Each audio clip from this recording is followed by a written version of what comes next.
All right, good morning, everybody. Good morning. Oh, come on now. We need a little more pep in the step than that, y'all, this morning. Good morning, everybody. Good morning. All right. My name is Terrence Taylor, and for those of y'all who don't know me, I am the big boss, or one of the big bosses in this program. Stephanie Bush is actually, I'm Vice President of Community Development Sustainable Solutions. Stephanie Bush is actually our president, and she does a magnificent, wonderful job. One of the things that I probably need to tell y'all first is how we derived our name. Our name is Community Development Sustainable Solutions. Our name is community first because we researched the word city. And I don't know how many of you know, but the word city means a place or dwelling where people cannot feed themselves. Right. Where people cannot feed themselves. That's the Webster's definition of the word city. So we want it to be a community. Okay? And development. Now I know all of y'all know around us is one thing that we need is development in our communities. We need some better buildings, some better structures, some better infrastructure. I mean, you just name it, man. We need it as far as in our community. And one of the things that makes our community a gold mine is that we need so much development. When you go to places like Fairview, there's nothing you can build, see? So it's not a gold mine no more. Now it's just a taxation field. Right? But our communities are a place that we can develop, which makes them a gold mine for us who want to develop it. Okay?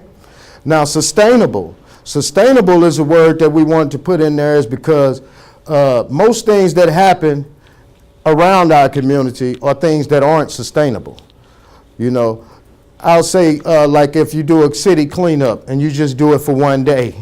I mean, come on now, next week the whole city got rice boxes and, you know what I mean, around, trash around the next week. So it's not sustainable if you just do it for 1 week. It's not going to last for you. So we wanted all of our programs and every event that we do, we wanted them to be sustainable, you know, and self-sustainable, okay? So we wanted them self-sustainable at the same time. And solutions. Many times, people deal with strictly just the problem. And a lot of people, they'll talk about the problem and they'll say, see, this ain't happening and the firemen ain't doing this and this ain't happening. And they think because they identified that the firemen ain't doing this or they identified the problem that they done solved it. No, you didn't. You just complained about a problem. You know, and we have a saying in our organization which says, stop moving your lips and start moving your hips. If you can identify, which means if you can identify a problem, then you can identify the solution. And you can work towards the solution. You can understand that there's the problem and this is the problem, but you must understand the solution as well. Because every problem has a solution. And 9 times out of 10, they're very simple solutions. But if you just focus on the complaint, then you'll never get past that. You know? Y'all see what I'm saying? So those are the words that comprise our name as an organization: community, development, sustainable, and solution. And the reason I'm saying that is because like here on our website that I put on the wall, you know, yes, everything that I said happens through our organization. Every one of those doggone words that comprise our name we do as an organization. We work in our community. We work for our community. Right now, as a matter of fact, a couple of weeks ago, the mayor of East St. Louis was just talking about how much she appreciates us in our community, right? So these are some of the things that we do here, and I'm just going to give y'all a brief presentation on some of the things that you can actually get involved with that's within your organization. And like I said, Community Development Sustainable Solutions, we are State of Illinois Pillars of Excellence. Why are we State of Illinois Pillars of Excellence? Because our fight with systemic racism, our help with economic development in our community, and our help with community development in our community. And what does that say? That's like last year. I'll put it like this. Last year, we did a survey in a community in our neighborhood on 16th Street in East St. Louis. Well, the neighbors, every neighbor on there was some guys that was stealing cars, okay, in that community. They had a big set of weeds and trees, one of them overgrown places where they would take the cars to and park them and strip them and all of that kind of stuff. Well, in that process, everybody on the block got bullet holes in their house from people coming shooting at them people. Okay? Every house on the block got a bullet hole. So as we spoke with them, we said, okay, here's the problem. What can we do as a solution? So last year what we did was the first annual Henrietta reunion, okay? So what we did was we made a party there on that block. But at the same time, when we do a party, we always have a party, but it has a purpose, okay? So what we did was we had a big barbecue. We invited all of the people that used to live in that neighborhood to come back and enjoy the reunion. At the same time, we brought haircuts, and we brought a job fair on that same block at the same time, you see. At the same time, what we did was we spent about 2 weeks to almost a month cleaning up that area. Over there where the stolen cars was, what we did was cut all them trees down, cut all them weeds down. You see, we cut all that. So we took that spot away from them. But at the same time, we want to bring you something as well. So you can come get you a job at this Henrietta reunion. If that's something that you need, because you need it if you're out there stealing cars, and maybe you need a haircut in the process to look decent while you go to get this interview in. You see? So we decided, what we did was we took their problem and turned it into a solution. And what we're going to do this year was go back and do a garden on that land that we put it down, that we chopped down. You see? But the thing is, we ain't been able to find the owner of that actual property. We were able to find the owner of that actual property. What we would do is get them to donate us that property, and we would use it as a community garden, okay? Really, we have 17 pieces of property right now that we're using as community gardens. But we have to speak to that owner, okay? That was one of the things. So when I say when we bring down solutions, these are the things that we're going to bring down. Now, as far as an organization, let me get back here.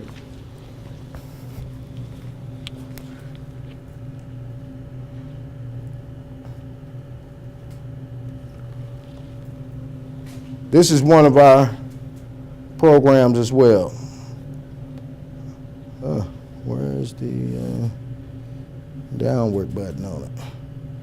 It's called I'm on one, 2RR. And the 2RR stands for, I can't bring it down, y'all, but the 2RR stands for to reduce recidivism, okay? What I mean by reducing recidivism, I mean by we want to change those behaviors that'll have a person going into the crime field. That's what we want to do. When we start out like this here, what ended up happening, this was a byproduct of another program that we have. Okay? This is a byproduct of another program that we have. It was Put Down the Guns. We have an event, Put Down, that we do with Studio 618 each year. It's called Put Down the Guns, Pick Up Your Sons, and March to Fun. And the reason that program started was, man, we had 157 youth, right? We did a survey with them. How many of y'all have lost somebody to gun violence? Right. All but 2 of them out of 157 kids had lost somebody to gun violence. So we did that march. They used to ask us, hey, Mr. Taylor, when can we go to Six Flags? When are we going to Six Flags? And I thought about it, and I had heard the stories. Y'all stole from Six Flags the year before. I'm not taking y'all up there to steal, right? So we did the march, We did the March to Fun, which is, what we did was marched about 5 to 6 blocks from City Hall, but the news was there, okay? We marched about 5 to 6 blocks from City Hall telling people, hey, put down the guns, pick up your sons, And we had a nice march. And then what we did was we marched them into fun. And when I say marched them into fun, yeah, we had go-kart rides for them at the end of the march. It wasn't just no, we shall overcome kind of thing, you see. It's something to make them feel proud about themselves, you know, because they was the first ever to do a nonviolent march from their area, okay? And when they saw themselves on the news and in the newspaper, and when their peers and parents were seeing them, and they were on something positive, they stopped asking me about Six Flags. They say, Mr. Taylor, when we doing another march? You see? And so now we continue that each year now, you know, and they love it. They love it to death. But yeah, that is a byproduct of that program right there. And when we started that program, what happened was Leslie Bates called us and said, hey, would you guys run a summer program for us? We like, man, we broke then them joke, okay? He said, we like, yeah, you mean a check? Okay, yes, we'll take it. And so when we got in there, Stephanie Bush, our president, she wrote the program in 3 days. It was about empowerment and sustainability. So she wrote that program in 3 days. We went down there, implemented that program. The kids were saying, Mr. Taylor, can I get a job? They usually give us a stipend, $25 a month. You know, I'm like, man, I'm gonna get you $9 an hour. Don't worry about it. I had no clue how, but we trained them with that program. And when we trained them with that program, the state money came down. And as God would have it, what ended up happening was we were already training on the program that the state had already, you know, was funding for. We didn't know it was going to happen like that, but all our kids got their certificates. Those ones that were 14 to 21 already got their certificates. It was 52 of them.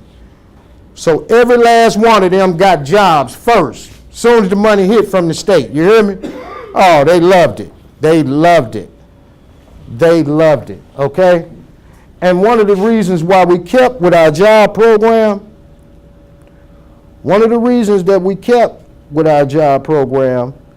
is the fact that one of our youth, you know, end up getting caught on the Metro Link stealing somebody's iPod, right, after the job money was gone.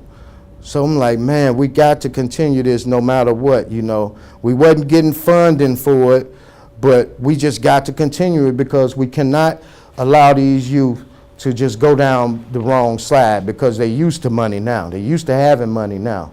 So we continued the program out of our own pocket. Now, what ended up happening was we ended up getting like charter cable, I'll say, for one. They would come down there to our site, train, and hire from our location, okay, with this jobs program that we had already set into motion. So from doing that, organizations and companies like that, they would say, okay, well, we like the people that you guys are bringing us, so we donate to the program, you know, keep it running. So we were able to keep it running in that aspect, which, hey, we love that because we didn't have a 501c3 at the time. Now, a 501c3, for those of y'all who don't know it, that means it's like your tax exempt status. That means like people that donate to you get it back off of their taxes. You see what I mean? They can get what they donated to you back off of their taxes. Right. So it's really no skin off their back because, you know, to help people, you know, really, because they get it back on their tax returns. So we didn't have that at that point, which means companies are less likely to donate to you because they can't get, they're looking for the tax exempt status, you know, at that point. So from there, man, it turned into something really beautiful. Now, that turned into so big right there, we had the doggone, it was like we was the unemployment office. It was crazy. It was crazy. I can tell y'all one story about that that really let me know that I was in the job that I needed to been in. There was a guy walking down the street. I going outside, you know, to have me a smoke break. So I'm going on the smoke break. I'm outside. And this dude is walking down the street, man. This guy, man, this look got the meanest look on his face. This dude is looking like, man, I will kill somebody right now. You hear me? Don't mess with me. Man, it was like God spoke to me, say, get him. I say, hey, man, come here. He's like, he walked over to me, still looking upset. I say, man, you need a job, man. And he kind of fell back a little bit. He was like, yeah, man. I said, you come up tomorrow, man. We got Charter Cable, man, coming down here hiring from our location, hiring and training from our location. You come up here tomorrow. You know, the brother came up there the next day. He got the job, and he came back that week, right, that Friday after they got paid, because they got paid every week, no slacks. So he came back that week and brought me and Stephanie lunch. And the room was so packed, man, because we had a computer lab. So the room was so packed, I'm like, man, I can't, you know, I couldn't speak to him. But I'm like, you know, thanks for the lunch, but that's all I got a chance to say. So then the next week he came back again. He was like, bam, brought us lunch again. So, but this time I had a little time to speak to him. He was like, Mr. Taylor, man, you know, when I saw you, man, he say, you know, I've been out of prison for 2 years. You know, I was selling dope. And, you know, I thought because I had a felony, I've been looking for a job for 2 years. So I thought because of my felony, I wasn't able to get the job, you know. He was like, man, and I've been out for 2 years, and I've been living with my gal, and she been footing the bill for us for 2 years, you know. And we just had a baby. The baby like 3 months old, man. He say, she been on my head. She been on my head so bad, man, to get a job, man, you know. And he say, man, that day, when I saw you, he say, man, she cussed me out so bad, man, about getting a job, man. Say, man, that I wanted to put hands on her, but I just took off walking, and that's when I saw you. He said, you saved my life, Mr. Taylor. I was like, wow. Boom. Threw me back. It really did. Because for me to be in that position, and that was just another day at work for me, you know, but to see the change and what that brought into that brother, you see, to see that physical, and that boy doing good right now to this day. The boy got benzo, Charter is taking him out of town, man. I'm talking about they got him setting up different things around the country now. The boy cold, but he was always cold. And there was a lot of things that some of us got caught up in was that drug game, you know, because of the money, I guess. We felt like this is an easy way to get the money, and it's right here in my face. But a lot of us, if we took that same talent and initiative, which is what our organization wants, we want those people with that same initiative in them to have something. Because that's what's going to make you have something. It's motivation first, routine happens second, and success is always after that. Always. It always happened in those threes. Always. Supplemental educational services. That's almost what y'all into right now. We provide supplemental educational services.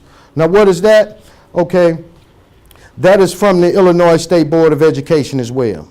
Now, what that does is we get to tutor kids from tablets. They provide tablets, we provide them to the children, you see? But we were named number 3 in the state providing that. We were behind Sylvan and 21st Century only in the entire state providing this program, okay? So when that comes back around, I want y'all to stay full-fledged engaged, because that is employment for y'all as well. And that's part of what you're into right now, a supplemental educational service, but it's not completely that.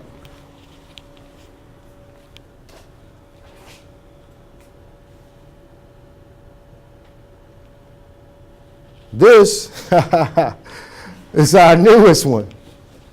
This is actually our newest program, the Parent Mentor Program. This is what you guys are involved with. Do you see any other black people? See, nobody but Brenda, right? Nobody but Brenda. Right. And the deal is, what we saw in Brenda was exactly what I guess she saw in each one of y'all. Is what we saw in her. Actually, I met Brenda on the street, okay? You know, in our community. Because we boots on the ground, man. We don't do everything from no office. You can't. Can't do everything from no office. Especially if you're trying to get in touch with the people. So we met Brenda on the street. We was talking to Brenda about some of the things that we wanted to do in her neighborhood. Now, at the time, they had Majestic, the trash. They was doing the trash and all of that for the projects and all of that stuff. Now, what they end up doing was trying to charge everybody in the projects $25 extra. If you don't pay it, they wasn't accepting your rent payment. And then they're going to charge you double because they're going to be, you got your late payment on your rent, and you get an eviction notice, and you got this charge, $25 trash bill at the same time. So we went to all the projects, and we signed a petition for everybody to not want to do that. You see? We got petitions from everybody in those apartment complexes to say, hey, we ain't finna pay y'all nothing because this is what y'all get paid to do. Y'all get paid to pick up trash. And it ain't our fault that you cutting up the trash, you know, when you cut the grass, and now you want everybody to be responsible for y'all. No, that's y'all job. Y'all already getting paid for it. So after we squashed them, matter of fact, they got kicked out of the community. Okay? Majestic got kicked out of our community. Right. Behind this. So Brenda is one of those that we saw during that process. And Brenda was like, I don't give a go. I mean, she was really hard, man. I mean, really. Because she's tired of people that just talk about it and don't be about it. You know, when you come into her door, she wanted to hear some facts, Joe. You know, for real. And that's how it was. So I was able to talk to her and say, hey, no, you got to check us out and see what we do in the community. No, you know, check us out first before you make any rash decision. So then, after the fact, and she started checking us out and say, okay, I see, y'all real. Y'all is some real people. Y'all do what you say and gonna do, you know what I mean? So she saw that in us. And then one day I called, I say, Brenda, come on. I say, Brenda, we have a job opportunity for you, but you got to come to us in Chicago. Now think about this.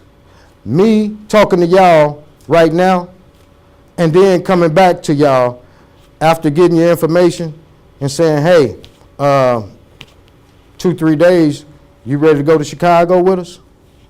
Got a job opportunity for you. The only way you're going to be able to make it, you got to come to Chicago with us. See? You feel what I'm saying? So now, out of all of the things that you might have going on right now in your house, think about right now being able to just jump up and go to Chicago in a couple of days. I know you got babysitter, you got your house, you know what I'm saying? You got things that you need to make sure is okay, right? But she was able to say, okay, let me get my things together. Let me see, let me check, you know. And this is how God worked. Because see, Brenda was like, I had prayed. I had prayed that I get an opportunity to do something different. You know, she said she had just got through praying like that day, you know, for her to have opportunity to do something different. And here we call. And like, come on, Brenda. Come on to Chicago. Let's go up here. We got to be up here a whole week. Think about that too now. You got kids. And you got to be gone for a whole 5 days. You know what I'm saying? Right, in Chicago with people that you really don't know too well. You know what I'm saying? So you don't know if you get down here how these people going to be or whatever. You know what I'm saying? So when you think about that and when you take a look, and that's why I say when I said me and Stephanie jumped off the porch, because that's jumping off the porch. You know. That's jumping off the porch and say, hey, man, I'm just ready for something better. And that's what ended up happening. We went down there, and that's her in that training right there. And like I say, we barely could understand some of the things because, you know, in Spanish, you know, when they're talking in Spanish, you get key words out of it that sound English, you know what I mean? And you know what they mean because they are there. They are what the word is in English, but, you know, it's like their language and lingo and how they say it. And some of them speak really fast, some of them will let you know, you know. But they did have interpreters as well. So it was always somebody there as they speaking, you know what I mean, to tell you what they talking about at the same time. But it was a really, really good experience for an entire week. You know, we spent down there at Eastern Illinois University. And but, you know, we had to come up with our own hotel fees and whatnot. And, man, I'm telling y'all, Chicago don't play with you. Chicago hotels, oh, my God, man, you mess around and get a boarding room, a boarding house where you sleeping with folks you don't even know, You know what I mean? Y'all in beds lined up like you're in jail or something.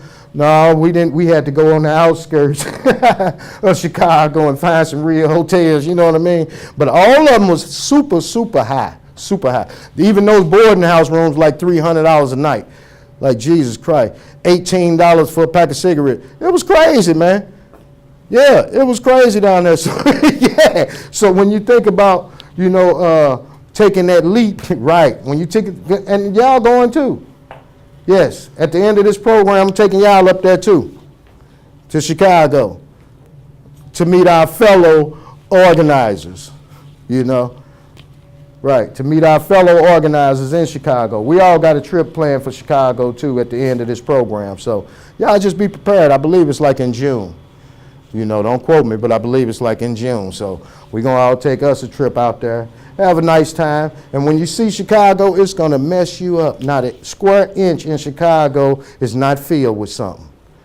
Not 1 square inch. I'm talking about the houses is this far apart, like 6 inches apart, seriously.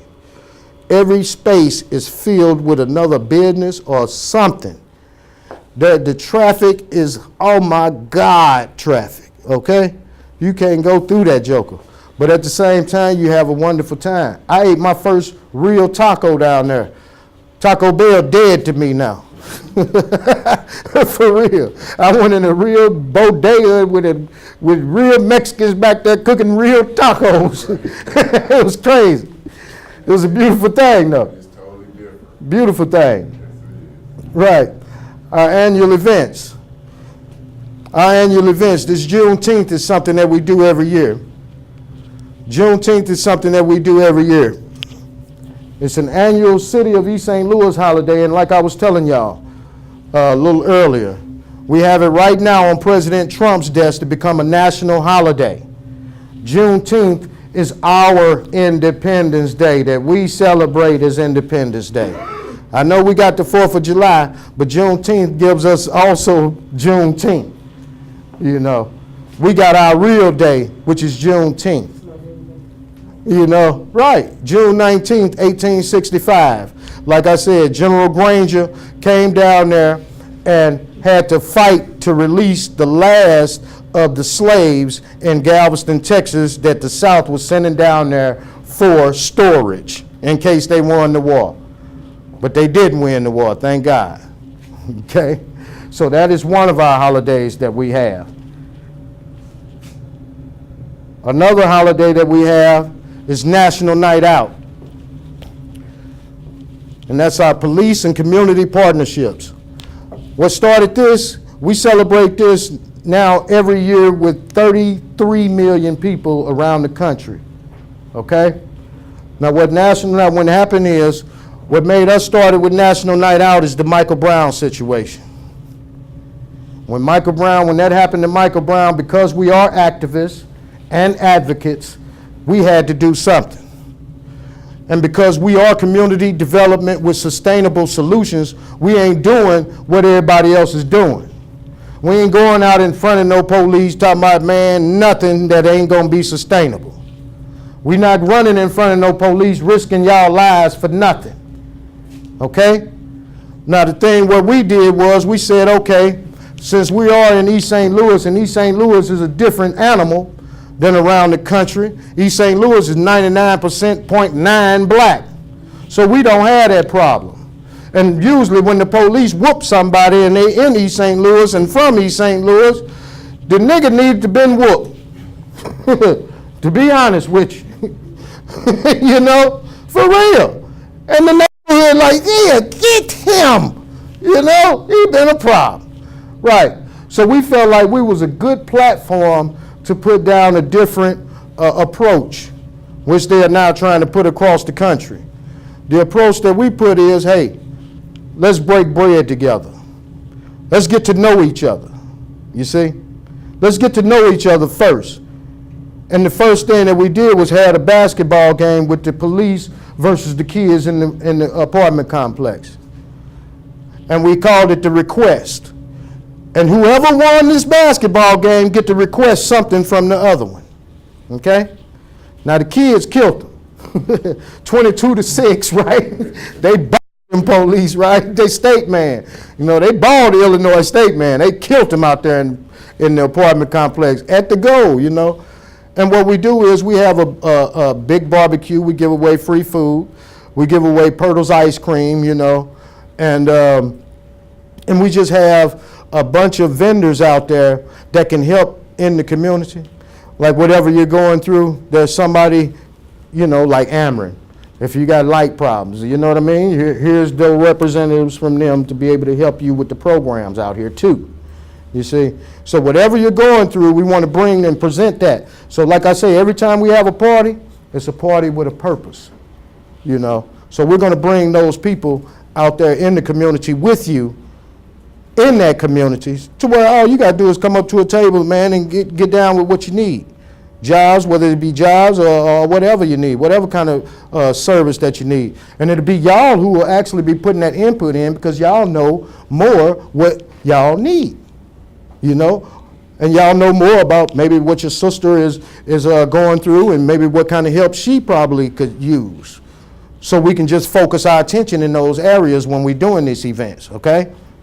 And that was one of the biggest things. Like National Night Out became so huge. It was like, man, we got so much big coverage, because it was like the news cameras was just calling us, you know, Channel 5, Channel 2. They just calling us like, come on, man, let us do a story on National Night Out.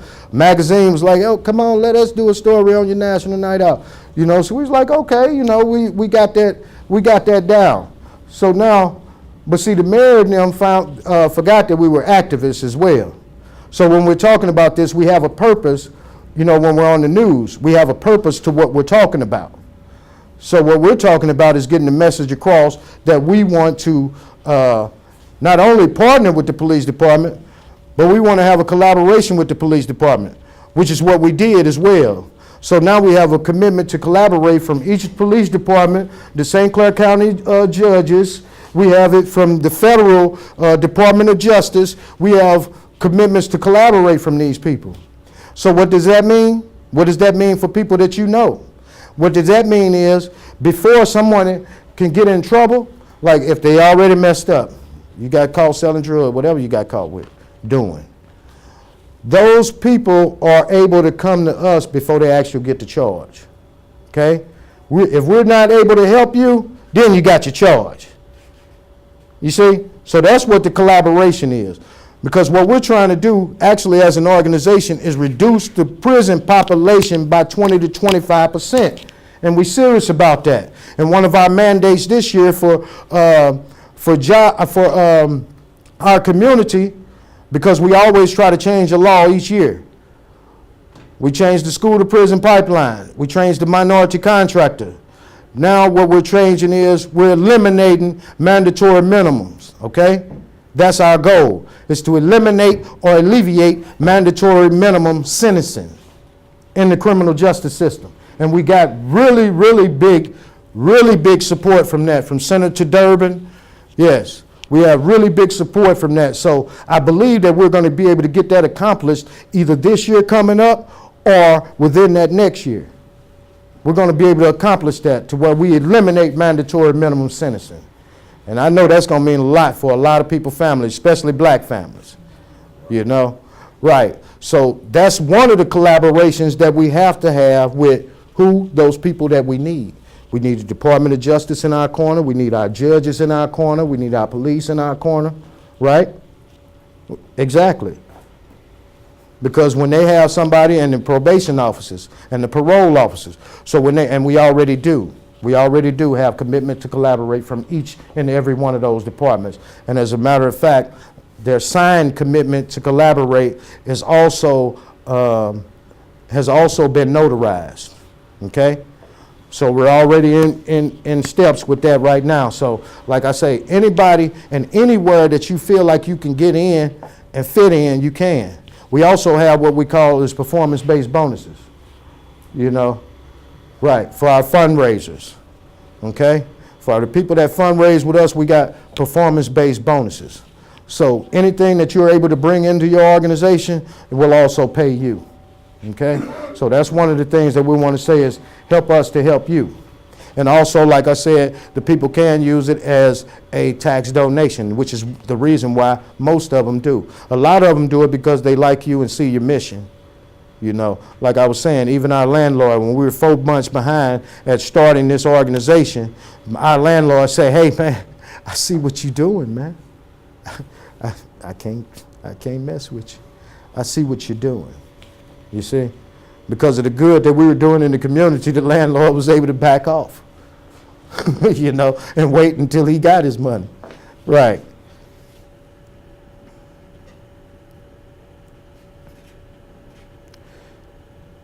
Another one of the things that we do is mass mentor. I mentor over 2,000 boys right now. Okay? Over 2,000 boys right now.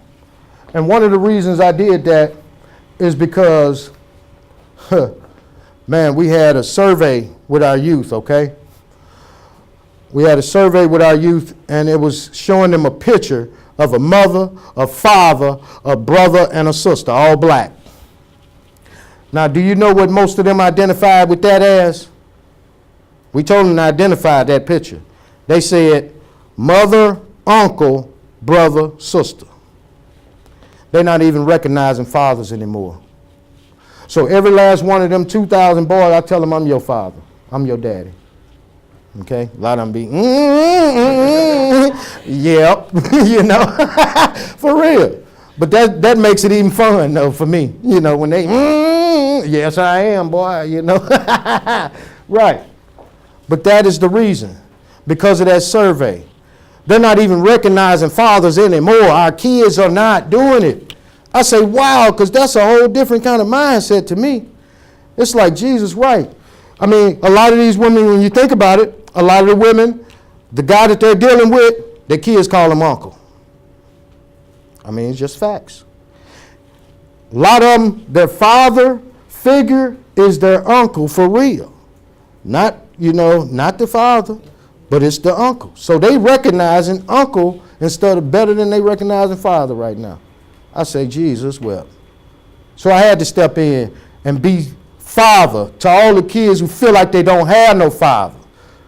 You know, to all of them who feel like that they daddy ain't shit. I got to be there for them kids. And those that's like us, Mr. Burns. We got to step up and be the father for these kids in these neighborhoods, the girls and the boys. So we also have the Women of Virtue program, which is all girls, which is we mentor over 2,000 something girls at the same time. See, that's something that y'all can get involved with as well, to be able to speak to them girls, be able to talk to them. Hey, what are you doing? A lot of times it's what's going on in their houses, though, too. You know, a lot of time. We had one beautiful girl, man. She was like 16 years old. I mean, had it going on. And we have a plan for them, for the kids. We have a life plan for them to make them successful. And when they fill out, because they do it their own. It's all in their own brain. But when they fill it out and see where they want to go and see exactly what they need to do and what steps they need to take to go where they're trying to go, when we give them that life plan, oh, they be off the chain. So now what ended up happening was we gave one the life plan. She was on the road with it. And she ended up getting pregnant. Now, I mean, no, I don't have anything against that, you know, nothing against that. But I know within her life plan, that was like part of getting out of your life plan a little bit to, you know, now it's on hold a little bit.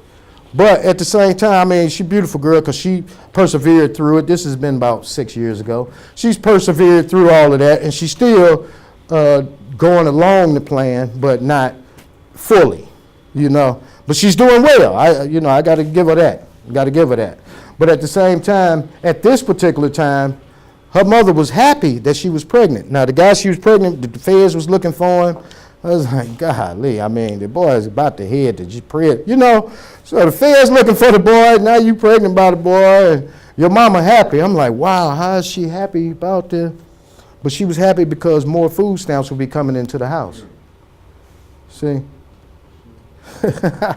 But you know, and so those are the kind of things and the kind of ways that we kind of want to change when we're dealing with people.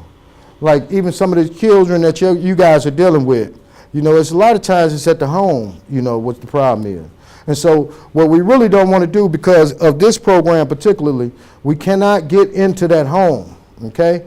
Y'all got to stay in your lane as far as, when your lane is being extra eyes, ears, and hands for this teacher right now. For right now. This is y'all job. Extra eyes, ears, hands for that teacher. Now, when y'all see that teacher doing something, that y'all don't feel comfortable with or whatnot, you can't really say something. You can't really say nothing because you're in there for the learn. You're in there to learn what she's doing. And then a lot of time when you see somebody doing something that you don't like, with this particular program, you don't have no power. It's almost like, hey, they'll be kicking you out before they'll be kicking the teacher out anyway. You see? So we just have to listen, learn. I mean, seriously though. And I know we know. That's the face that she made. Oh, I mean, seriously though, because we know that's the reason why we're here in the first place, because they need help. That's why we're here, because they actually do need the help. Now, as we begin to make our presence known, then we'll be able to make our thoughts a little more known, But right now, we just got a toenail in the door, y'all. So let's keep that toenail in the door. And y'all know once we got that toenail in the door, the foot coming next. You hold it, that mug ain't closing on this door. You know what I mean? That mug ain't closing on this foot. Hello. And that's all I'm saying. That's all we need anytime that we do something as an organization is a toenail in that door, baby. That's all we need. You let us get that toenail in that door, and what we're going to do is we're going to bring our business level up here. And you know why? You know why we have to bring our business level up here? Because we got so much competition. And so many people that don't mean us no good. And so much behind us that, hey, it's so much baggage behind me right now. I got to go forward. I got to. If I go backwards, man, I'm slipping. I'm tripping. I'm slipping bad. And that's the majority of us, really. That is the majority of us. Now, we also have urban agriculture. For what y'all understanding about urban agriculture, what urban agriculture is what I was explaining earlier. It's gardens in the community. When we started out as an organization, in order to get money, we had to do coffee and donuts. We sold coffee and donuts early in the morning to the police department in East St. Louis. Yeah. That's how we started, selling coffee and donuts in City Hall early in the morning. Now, doing that up until about 10, 11 o'clock. Now, when we do that up until from about 7 in the morning to about 10, 11 o'clock, we would head to our garden. But before we even got the garden, a person came in City Hall, was like, oh man, I got 6 lots, I don't want to pay taxes on them no more, y'all want them?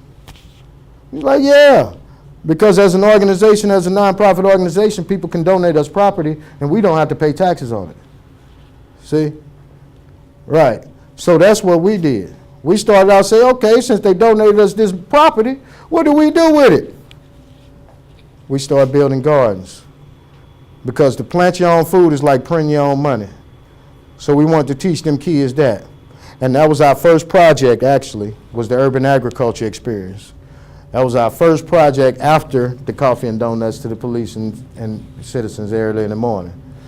So we did the gardening. Now, once we went in the east side, because we went in the east side like, hey, man, can y'all build us some garden beds and, things of that sort? So they was like, sure, They was like, man, they was happy to be into a community project, because they had been doing just projects around the shop, So they like, yeah. So they came out, built us our first garden beds, and they did the soil testing. And, because I want y'all to know most of our soil is poison, y'all. You can't just plant stuff in the ground around here. I'm telling you, all these factories and stuff that we got around us, man, hey, they killing us. But at the same time, which means you can't even plant in the ground. So we had to build our garden beds. Now, Eastside helped with that, and they had that in the paper. And this is us just beginning now, months. So they had that in the paper as like the best service learning project for the kids in the district. So he's like, wow, really? We've been getting accolades since the beginning. But it ain't been because we've been looking for accolades. It's because we just been doing the dang on work, man. You know? Right. Brooklyn needs saying to get rid of all the abandoned buildings and stuff that they have. There's more You see? buildings in Brooklyn than there is National Malls. Now this is what we call our work readiness program here. Our ROPE program is our work readiness program. Now last year we've hired 393 different individuals at different positions with our ROPE program. And what that does is it just identifies the skills that you have and then puts you in the process with an employer, you know, that will hire you. And that's what that work readiness program is. So anybody that would like to get involved with that, and I mean on the teaching end, as well as if you have computer skills, you know, that you're able to pass on to somebody that don't have those skills, particular skills, hey, come on in, man. Come on in. You're already in. You're in with your organization. You're already there. You know, just come on in and get more involved. Really. Because there are several other things that you guys, like I say, that you guys can get involved with in our company. You know, you have a company that's been down on the ground, boots on the ground. We're activists. We're also advocates. When I say we're activists, I mean, yeah, we're going to fight against some of the things that we disagree with. And when I say we advocates, yes, we're going to fight for some of the things that we agree with. Like, yeah, we did a funeral on the last governor's mansion. We did a funeral up there. I'm talking about, it was like 500 of us. Had doggone the hearse, had the doggone casket, walking around. I was in front, walking around this thing. We had wailing women with the thing, you know, the veils on and the whole 9 yards. And he had us on the news. We was up there, and I didn't even know I was on Chicago news. So I'm like, you know, but the point is, we telling them you're killing the state. And that wasn't the first time. We went up there, the first time we went up there, and we dropped him a bunch of empty wallets and purses with notes in them talking about you killing us. We broke, man. We need some funding. You see what I mean? Right. So when we do activist work, we do activist work that has a point to it.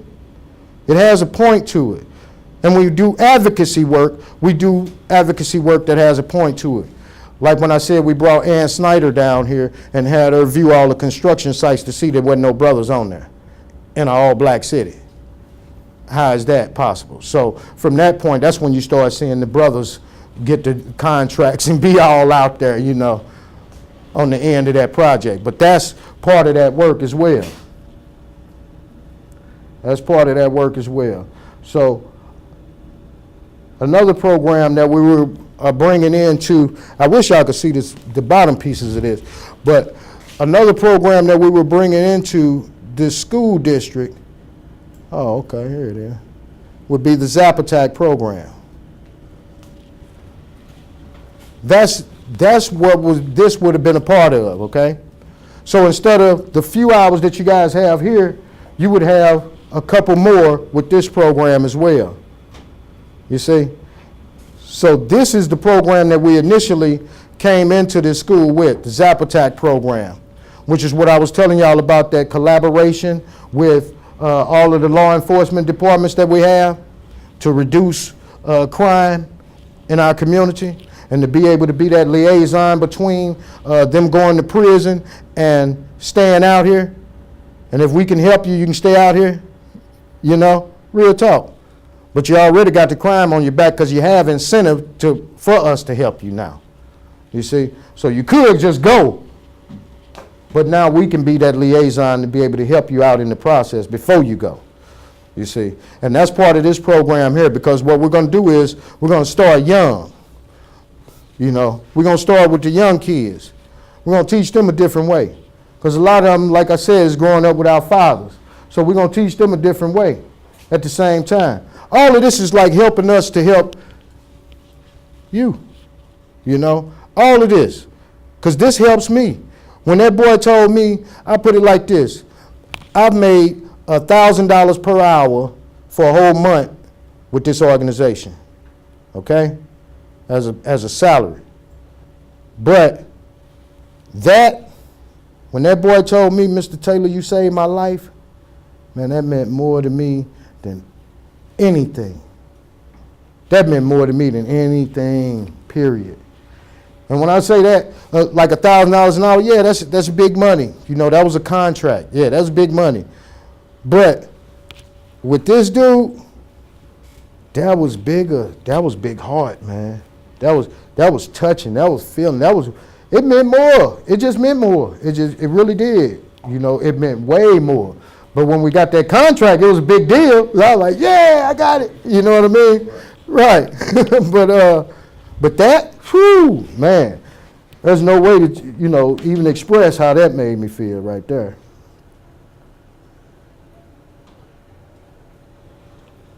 And that's what we're talking about, really. Organizing, advocacy, and service. We specialize in organizing, engaging the community, and our innovative services are functional solutions we can all live with. Functional solutions. And that's what we're going for. And that's what we got y'all for. That's why we have y'all. Y'all are a functional solution for this community. Y'all wouldn't be that if y'all hadn't stepped up and say, man, let me do something. Let me get involved with something. You see? So that was the first step right there. That was like that first step I took. Because when my girl was saying, hey, when my girl Stephanie Bush was saying, hey, this is something that we're going to do. I say, non-profit, are you kidding me? That means no money. Right? Exactly. I'm like, oh my God, are you kidding me? You forced us into a life of, servitude.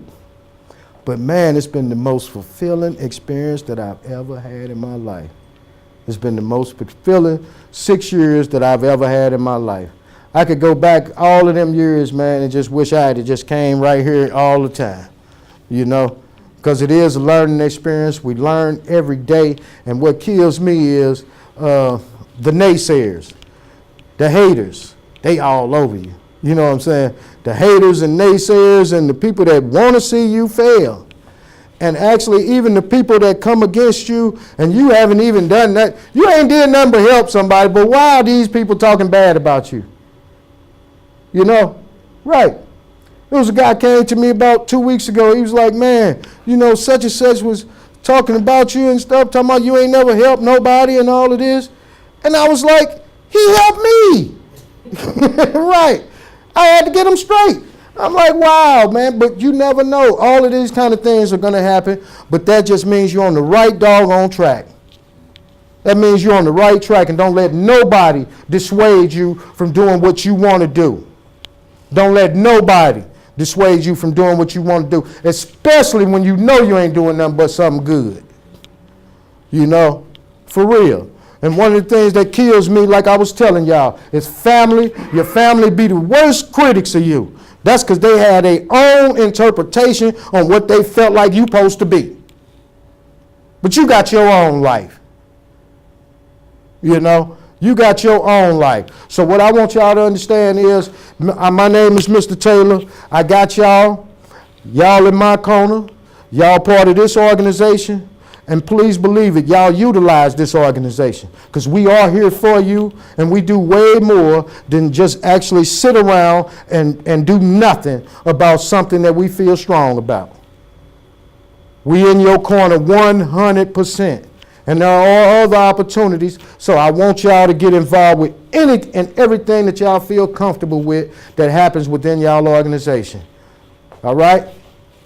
And thank y'all for y'all time. All right. I got a question. Oh, yeah, go ahead, bro. So when you were saying, I guess that was your wife or your girlfriend. Yeah.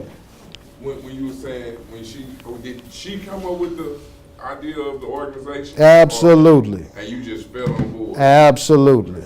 Absolutely. But I was wondering, yes. Was it your vision? No, this was her vision totally. It was totally her vision. My thing was I was strictly for-profit, I've always had a for-profit business, Like when Sprint came here, I was the one that opened up their first charter offices without them, okay? And then they end up, making enough money through me to open their own in Fairview. But yeah, I was always into, for-profit businesses. That was my thing since I was a kid. My mother started me when I was 6. She had me a candy store that I had to, when I used to live in the projects too. So I would sit my little table up after school or on Saturdays, and I'd have my little table with my little icy cups and all of that stuff, and my penny candy. Hey, I sold it right out front, had my little jar. So I was always into some kind of for-profit business. And I had that understanding from a child. My dad always had a for-profit business. So when I would go see him, I would be into his business as well. So, I was always kind of trained in a business kind of sense.